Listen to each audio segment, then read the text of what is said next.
大家好，我是老姚，吃客们侪叫我姚叔。我欢喜入口门里的老上海本帮菜，今朝分享给大家一道阿拉阿爷的生食私房菜，陪阿拉走过了50载的春秋的炒盐肉。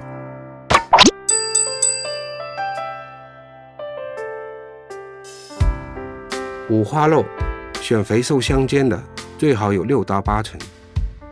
洗净控干后，改成5毫米左右的肉片。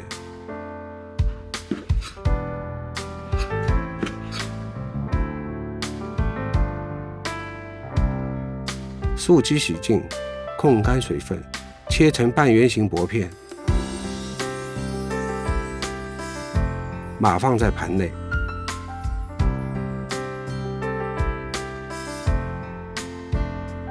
炒锅加热到3成。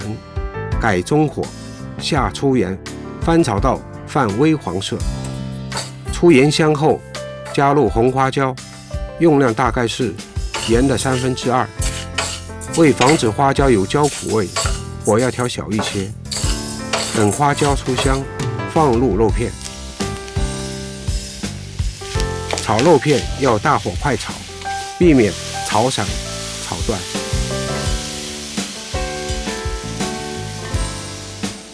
等肉断生后盛出，去掉明显的盐粒和花椒，摆放在素鸡上。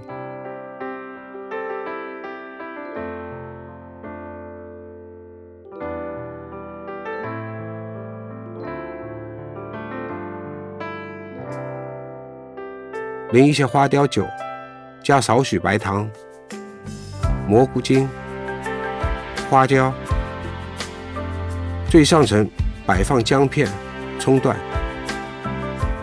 蒸锅上气，蒸至7到8分钟。出锅后，去掉葱姜，撒一些细葱末，炒盐肉就做好了。这道菜应该说它是来自于一个物质相对比较匮乏的一个年代。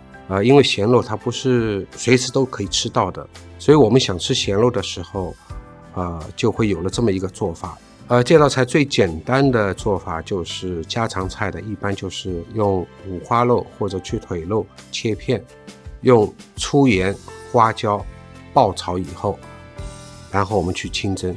炒盐肉其实它的一个搭配的范围比较广，除了有豆制品里面的素鸡、百叶丝、厚百叶，我们还可以跟广式的香肠、酱油肉、冬笋，用那个腌过的木鱼蛋或者新鲜的木鱼蛋